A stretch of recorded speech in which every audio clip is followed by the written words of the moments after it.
too. Long time. Long time no see. I go way back with Janet and actually. All the way back to the city. Yeah, the city commission. It was nice to hear about Ernest Hamilton being noticed too, because he was on the county commission back in the day when I started with Access. I used to do mostly community outreach and go out to the city commission, county commission meetings. Then I was in operations down here. So, And you used to come to all of the transportation committee meetings with the city. right. Every week, you were very loyal there all the time. So this is my opportunity to say thank you for that. Oh, thank you. Yeah, I've been with Access since the very beginning, basically since '92, and then when Access Services was formed in '95, I joined that agency. I think I've also worked with you with some issues up at Terra Deal Sol a few years ago. Facilitated some community meetings. Yeah. So yeah, I went to the city commission a couple weeks ago, or 2 weeks ago, and I wanted to make sure I came to the county commission too, to just make you aware of what's going on with their funding, because it's unusual. I've worked for this program for 20 years this August, and 16 years with Access Services now, and this is the first time this has happened, where the funding was unapproved from the May or June meeting like it normally would be by the Metro. First the Planning and Programming Committee, and then the board, and that's usually just part of the process. And the Reader's Digest version is that on May 23rd, which is why I wasn't able to come to your last meeting, because that happened after your May meeting. But one of the members of the full board that passed in the Programming and Planning Committee, and then I went to the full board, Richard Katz pulled the item because he wanted to have us to have go with Access closer or do an analysis, which is fine. But the problem is there was just barely a quorum at that meeting.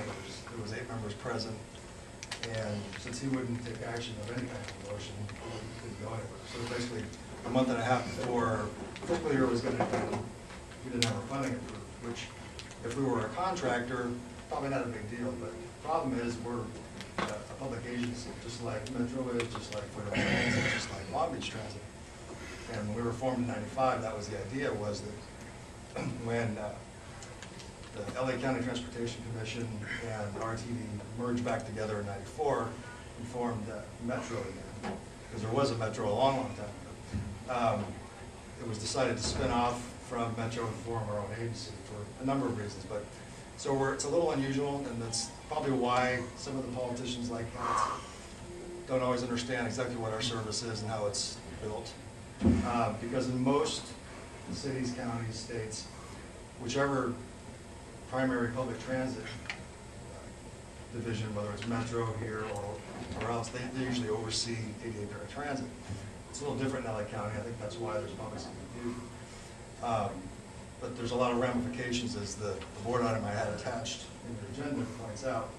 Because we get federal funding, because we're providing ADA compliant service on behalf of 43 member agencies in LA County, it's not a matter of cutting off the funding and then having somebody else take over, because it is federal funding, and because we are doing this on behalf of member agencies in the county. If this agency wasn't funded, what will happen is that each bus operator, the 43 member agencies in the county, would have to then be responsible for ADA transit, which would be a very fractional service, which is why we started the agency in the first place, is that so we wouldn't have Long Beach doing ADA service and Culver City. Only within their jurisdiction. Right, right. And so at this point, I guess the phrase is cautiously optimistic that the funding is going to be approved tomorrow at the Executive Management and Audit Committee. If it is, then it'll go to the full board the following Thursday, the 27th. But I just thought it was really important to make sure that this group is aware of what's going on. Because as I said before, this is the first time this has happened. There's always challenges with budgets in the state of California. Metro has lots of projects they're trying to get funded. And I guess just to point out some of the technical reasons as to why the agency would have to shut down if the funding isn't approved on June 27th or tomorrow and then June 27th, is that we get basically half and half federal and then local funding. So we get federal funds and then we get Prop C money to match that. But you can't start drawing on the federal funds until you're fully funded for the year. So we have to have the federal and the local funds before we can draw on the federal. And so essentially, if we don't get, if the funding isn't approved tomorrow and then it's for the full board, essentially by the end of July, we would have to shut down the agency of service. How many would constitute a quorum? And you said it was announced you had barely a quorum, but you had, there was a quorum there. Right, Could have right. taken action. The Metro Board. Do you have a list of all the directors? I don't have it with me, but yes. Yeah, if you go on Metro's website, they have, there's a lot of overlapping. There's several different committees that Metro has, you know, and then there's the full board. So If this they is had a the- quorum, it wouldn't take the action. Well- We sometimes have 3 months to approve our minutes because we don't have a quorum. Right. I mean, you know, like I said, Yeah, whether we go. like I said, I think, you know, he had some information. Sorry. Point of order. Thank you. I want him to finish Oh, before we ask before you questions. ask questions. So, when I went to the city commission, I had a little more time for them to prepare, but what I asked the city commission was to, if it's possible, to make a motion to support the Metro Board, obviously approving our funding for fiscal year 13-14. And then I also asked them if they would consider it to write a letter to the Metro Board, kind of, you know, supporting that. And they did. The chair of the city commission sent a letter to the chair of the Metro Board, which is Michael Tonich. And so that's what I'm requesting. I don't know how that works with your, you know, if this is an action item or not, so I'll leave that up to you and the Brown Act, but that's what I'm requesting, so. I don't want to interrupt your presentation, I'm sorry. That's okay. No, I don't want to, I want to hear what you have to say first before I start questions. I mean, that's really it. That's essentially it. I think what we're confused about is, you know, I think, as I said, I think that clearly Rich Katz doesn't understand that we're a public agency. I think historically at Metro, especially on the board side, I think they've not all been educated on who we are. We fall under contract services at Metro, and so I think with, not with Giovanna, because she knows Access very well, but with some staff in the past at Metro, but more importantly with some of the board members, they think that we're a contractor, and we're not. We're a public agency. So, and therefore, when there's problems that arise, they look to Metro to fix that, and because the funding comes through Metro to us, just like it does to every other fixed route provider in the county. So I think it's more of an education issue, just making sure that they understand, which Metro has been working really closely with us to make sure that happens. The item that's going to them tomorrow has a lot of information about our service quality statistics, on-time performance, showing the trend over the years. Since I've worked for the service since 1992, I can tell you that what's different now about the service than, let's say, even 10 years ago, is that it's a lot more consistent from region to region on-time performance-wise. Complaint trends are trending downward. Doesn't mean it's perfect service. Anybody that tells you that paratransit is going to be a perfect service is lying to you, especially in a county with this much traffic, and we're carrying, you know, providing 10,000 trips a day. It's just, it's not possible. But we are meeting our on-time performance standards. Our percentage of very late trips, which we call late fours, is trending down each year for the last probably 4 or 5 years. So that's why it's so unusual that, for whatever reason, he had got information, I guess, that from somebody that the service needs to be looked at, which is just kind of ironic, because I would say on the whole the service is operating better than ever. So that's really my presentation, just to make sure that everyone understands what the ramifications are of not funding the program for the fiscal year, so we can move forward. And then if they can, the board can take action to do whatever they want. I believe that the amendment to the motion, or the motion that they're making for tomorrow, is that for Metro staff to come back in December with an evaluation of access, which is great. We're a very heavily audited service. We're audited by the FTA. We audit ourselves. Metro has done audits on us, so we're an open book. And we want to make sure that everyone is aware of that. So I think, ideally, more than likely what will happen tomorrow is the funding will be approved. They're going to ask for Metro staff to come back in December with a report on access to an evaluation. But it's important to point out what the worst case scenario is, obviously, to the community, if that doesn't happen, because it's not that we don't want to continue service. The way our funding is set up, by a certain time in July, we just can't. We'll be shutting down. Either by law, you have to give contractors 30 days notice if you're going to shut down. You have to give layoff notices to staff. We're talking about 4,000 employees, probably between Access, which has maybe 80 employees, and all the contractors, drivers, call takers. So there's a lot of nuts and bolts to shutting down a service if we're not funded. It's important for the community to know about. So, that's my presentation. My question is, maybe I missed it and you said it, but why was the funding withheld? As I said, there was, up until a couple of years ago, well, I don't even think it was an agenda item necessarily. In other words, they don't agendize each member agency's or fixed route agency's funding, but because we're unusual, I think, because we're doing the service on behalf of Metro, who's one of our member agencies, and all the other member agencies, for the last couple of years, it's been on agenda. It's been agendized to approve our funding. This time, for whatever reason, Richard Katz has either heard something about the service, I guess. So it's not really clear to you why? No, I mean, I can't ask him, so. But. Can I ask him? Sure. Okay, you'll put me in however I can find him? Because I think it would be helpful to you, as an agency, to know what it is that somebody thinks is wrong, so that you could fix it. Well, right. And if there's something that we could do to help fix it, maybe we could do that. Right. I think we have a complicated process to write a letter. That's what I heard, yeah, which is fine.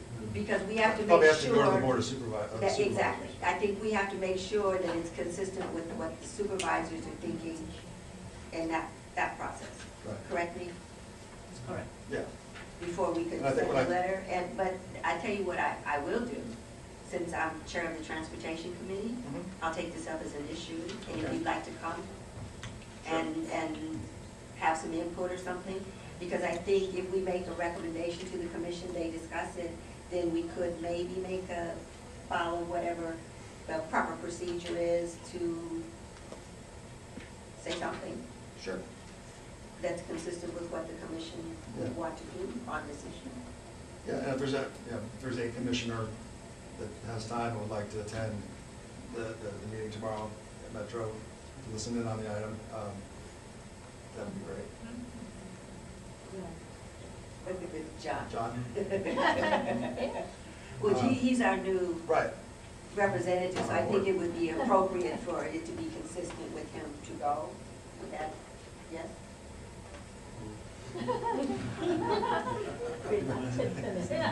Only if he wants to. He wants to, trust me.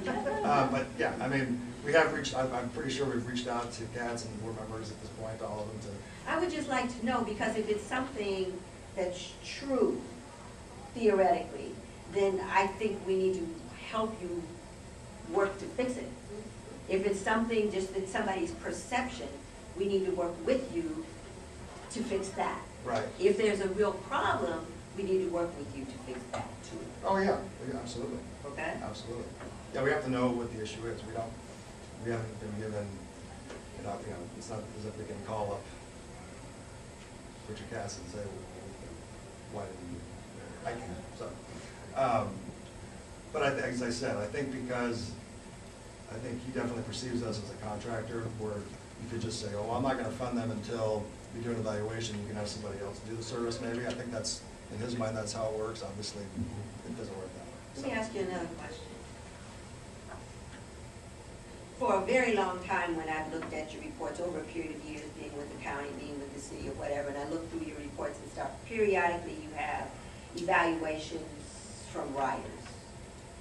Okay? Could some of that have something to do with this? Meaning, and I haven't looked at that for a very long time, but what the riders think about your service, could that help or? I think it would help. I mean, I think, wasn't the customer satisfaction survey part of the information we gave you? Yeah, Well- the customer satisfaction, what the board members want basically is they want independent studies and surveys done of That's what I'm access. getting at. And access services, as David mentioned, they have had lots of audits done. The last audit that was done by Metro of access services was in 2008. So it's time to do another one. Okay, And well, that's that's what what the I'm board getting at. members What want. I'm suggesting is, since a lot of people that ride access services have come through here or talked to us, or they're on our mailing list or whatever, is that something that we could help with here to get evaluations from some of the people on our mailing list, have that mailed in, mailed back to you or something? Would that be helpful? Well, they're going to be doing, in one of the motions that actually the Director Kanavi and Chairman Antonovich and Director Katz, what they want to do is they want to do an independent customer satisfaction survey of access services. Access has already done that, but they did it themselves. That's They want it done- why I'm suggesting Right. that maybe we could get involved in that process, because I think when you are evaluating yourself, Right, and the that's what- perception is different from an entity like this commission. Well, yeah, it's tricky. I mean, when we did these customer satisfaction survey, we hired a contractor to do it. So just like Metro's gonna be doing too. but- I but the understand that, percep- but the it's still perception- somebody that you Right. hired. I'm saying it's the fox and the hen house issue. Right. I'm No, I saying agree. that we're not in, we don't have anything to do with you guys, we just deal with the public. Right. So I'm saying it would appear to be more impartial, Sure. if it No, would it's a help, it's a if it would perception help issue. you. Right. Yeah, and it'll be funded by Metro, which is another good thing to also show that it is very independent of access services, and it's just gonna be a very good indication of perhaps what we already know, that the service is doing well, that, or, it'll be an indication of areas of concern that we can change and we can fix. Nothing's perfect, so. Exactly, nothing's perfect. So I think this is actually a really good situation. I believe that the board will pass the funding. And then this subsequent motion will do nothing more than to help the community, help the service, and bring to light what we possibly already know. That, maybe they are doing very well, they've improved their complaint ratios have gone down, customer satisfaction, according to their latest survey, is up. And so, this is just an independent way of doing this. Well, once And so- again, sometimes it's not so much what you do, it's how, Mhm. and that's all I'm Right. saying, that the Yeah. how of it. And I think if the other, we can help in that way. the other positive out of this, I think, is that this was an opportunity to kind of re-educate the board members of Metro on who we are, how we're structured, what our relationship is with Metro, our relationship with all the fixed-route entities that we provide ADA paratransit on behalf of in LA County, just because I think that's important. There's always turnover in political offices, there's always turnover at Metro and the board at some point. So there's a constant re-education process, clearly. That's something else that I think will have to be ongoing. So- Yeah, I agree 100% with David, just because Access Services is the only agency in the country that has its paratransit agency separate from the Transit Authority, with its own board, with its own budget, with its own community advisory committee, its own transportation professionals advisory committee. So it is very unique, and it's it's sort of difficult to understand, as he said, the structure and the funding portion of it. And so this is, as he mentioned, this is a perfect way to re-educate. I'm there, which also helps with having, bringing to light that same information. And I think that Access Services and Metro will have even a better working relationship. So, yes. Okay, you're talking about what is the formula, the percentage on federal, on state, and matching fund? Use of $1 state fund. Okay, how many dollars do you get from federal? Just use $1 to what? It's almost a 50-50 split. I think this year, the federal funding was like 53 million. The federal funding was $59,400,000, and what's happening is the federal, the RSTIP funds have remained flat because they have not changed. It hasn't changed with the times, so it's only gone up 1 to 2% since Access has been in existence. But yet Prop C discretionary funds has gone up about 103% since the beginning of Access Services. So therefore, that's where they're looking at it going, wait a second, it's this much of an increase, but it's really not, it's not a clear picture of the overall budget increase, which was really only about 9%. And so that's where Access Services and Metro will start to communicate a little better and trying to maybe even out those funding pots, or changing some of the funding pots and looking at other sources of revenue, or sources of funding for access. Thank you. So yeah, the Prop C this time was, that we're asking for approval on, is about $67 million. And of course, as she said, everyone's fighting over Prop C money out of the county. And as it becomes a bigger piece of it, it's like I think our service becomes more on people's radar at the Metro Board. And I guess the other thing to point out is that 9% more that we were asking for was mostly to replace vehicles, because we keep delaying